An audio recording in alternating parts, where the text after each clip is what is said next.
캐느라 캐치. 매사냥은 초원의 유목민족은 물론이고 우리나 일본 같은 농경 사회에서도 전근대의 중요한 스포츠였습니다. 우리는 매산지로 유명한 나라였고 일본은 원래 아무나 매사냥을 하는 게 아니었습니다. 일본에서 가장 오래된 매사냥에 대한 언급은 닌토쿠 천황이 355년에 백제에서 귀화한 사카노킴이라는 사람이 조련한 매로 사냥을 해서 꿩을 잡았다는 일본 서기의 기사입니다. 불교에서 살생을 금하기 때문에 매사냥도 규제와 완화를 반복하면서 천황과 귀족의 특권이 되는데 그 원칙은 무로마치 시대에 이르러서도 존속됩니다만 전란기에 들어서면서 귀족의 매사냥은 쇠퇴하고 반대로 생고쿠 무장들의 매사냥이 융성합니다. 매사냥을 타카가리라고 하고 매를 키우고 다루는 장인을 타카주오라고 하고 사냥할 때 몰입꾼을 세코라고 하는데 그만큼 전문적인 취미이고 대규모 인력을 동원하는 경우도 있는 취미인데 토쿠가와 이에야스는 매사냥이 단순한 유흥이 아니라면서 적당한 운동이 되니 건강 유지에 빠뜨릴 수 없고 많은 인원을 수족처럼 부리니 전투의 지휘에 도움이 되고 산과 들을 달리고 둘러보니 영내 시찰도 된다고 했습니다. 우리가 사냥의 장점에 대해 어디선가 비슷한 말을 들은 것 같은데 이것은 도쿠가와 가문의 공식 기록인 도쿠가와 실기에 나오는 이야기입니다. 전국 삼걸, 노부나가, 히데요시, 이에야스 모두 매사냥을 좋아했습니다. 게임 노부나가의 야망도 매로 시작하는 시리즈들이 있죠. 제6탄 천상계의 오프닝 엔딩도 매로 시작해서 매로 끝났고 칸노 요코가 작곡했던 오프닝 곡은 제목 자체가 난세의 매였고요. 제11탄 천도도 매가 오프닝의 주요 소재였죠. 요즘 넷플릭스에서 카우보이 비밥 실사판을 공개하면서 그 음악을 담당했던 칸노 요코의 영상까지 올렸던데 그러다 보니 생각이 나서 이 영상을 만들게 됐습니다.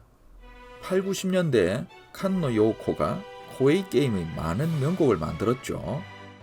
전국판의 오프닝은 지금도 노부나가의 야망의 시작을 장식하고 있습니다.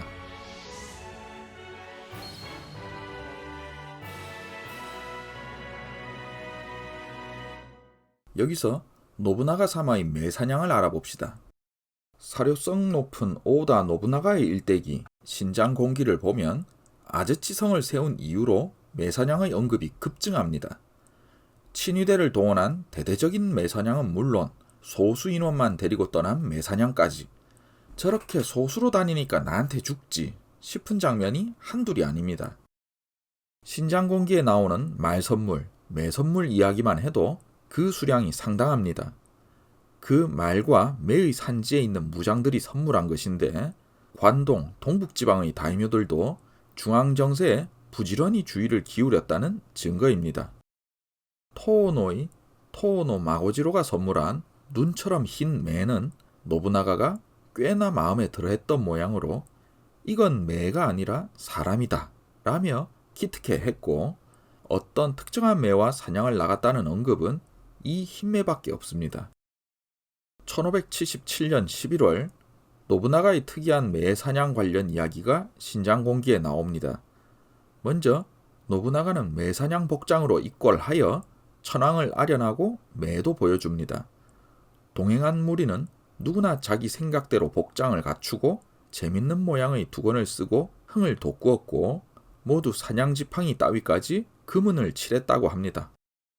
임금님을 만나러 들어가는데 사냥 복장이라는 것도 파격이라서 젊을 때의 양아치 짓을 나이 먹고도 계속 했구나 싶기도 하지만 이는 동행한 몇백 명의 복장을 꾸미게 한 작은 퍼레이드 행사입니다.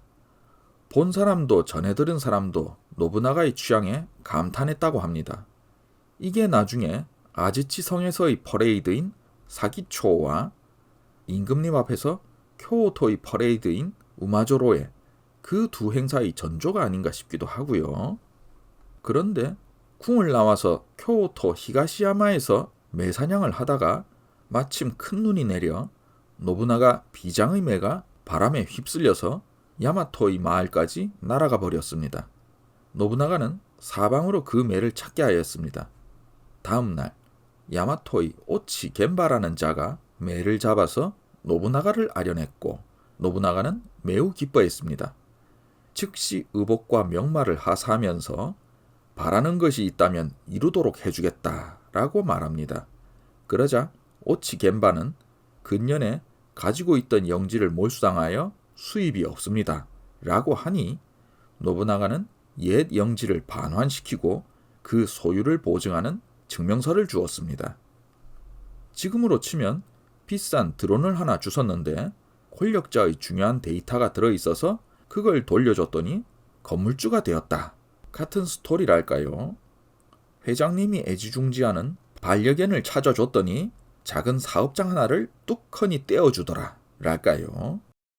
오치씨는 야마토 호족들의 분쟁을 주도했던 적도 있지만 이 오치 겐바노 카미 요리히데는 오다 세력이 야마토의 손을 뻗치자 저항하다가 영지를 잃었고 이렇게 부활하게 되는데 노부나가가 죽은 후 츠츠이 준케이 밑에 속했지만 준케이에게 살해당하여 오치 가문은 멸망합니다. 오치 가문 중에 게임상에 나오는 건 이 오치 이에마스. 작가 츠토모 요오 선생은 하천은 꿈인가 라는 소설에서 이 노부나가의 흰매 이야기와 매 찾는 이야기를 모티브로 노부나가의 애지중지하던 매가 바람에 휩쓸려서 사라졌는데 돌아오지 않아서 노부나가가 상심하는 내용으로 매는 돌아오지 않았다 라는 챕터를 만들어서 마지막 챕터인 혼노지 앞에 배치하여 노부나가 몰락의 전조를 깔고 있습니다.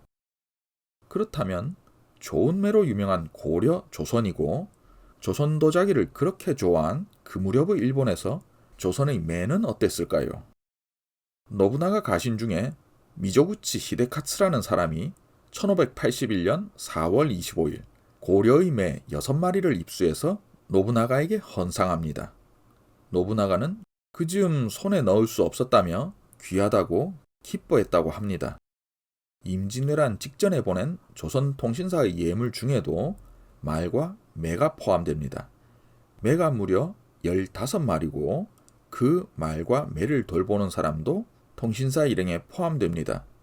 애초에 말과 매는 조선통신사 예물의 단골 품목이었습니다.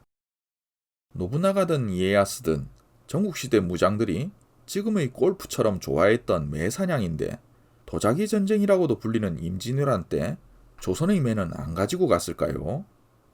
당연히 매도 수탈의 대상이었습니다. 임진왜란 기록에 남은 매 이야기를 보면 1592년 6월 26일 요시미 모토요리의 약탈 기록에서 매 하나를 잡았다고 합니다. 1592년 7월 27일 가토 기요마사가 여진족을 침공하면서 함경도 단천군에 남은 가신들에게 보낸 편지에 단천군에서 좋은 매 10마리를 확보하도록 명합니다. 1594년 12월 거제도에 있던 시마즈 가문의 후계자 시마즈 타다츠네에게 후쿠시마 마사노리가 보낸 새 선물에도 매 한 마리가 포함됩니다. 1597년 9월 10일 직산전투 이후 명나라의 해생은 심유경의 편지와 흰매를 일본군에게 보내어 강화를 요청합니다. 1598년 12월 가토 기요마사가 히데요시에게 조선인을 잡아서 진상할 때 매도 같이 보내집니다. 그리고 임진왜란 때 매사냥이라고 하면 빠질 수 없는 게 이미 몇 번 언급한 나카가와 히데마사. 매사냥으로 수원 인근 양지까지 갔다가 조선군에 포위되어 사망합니다.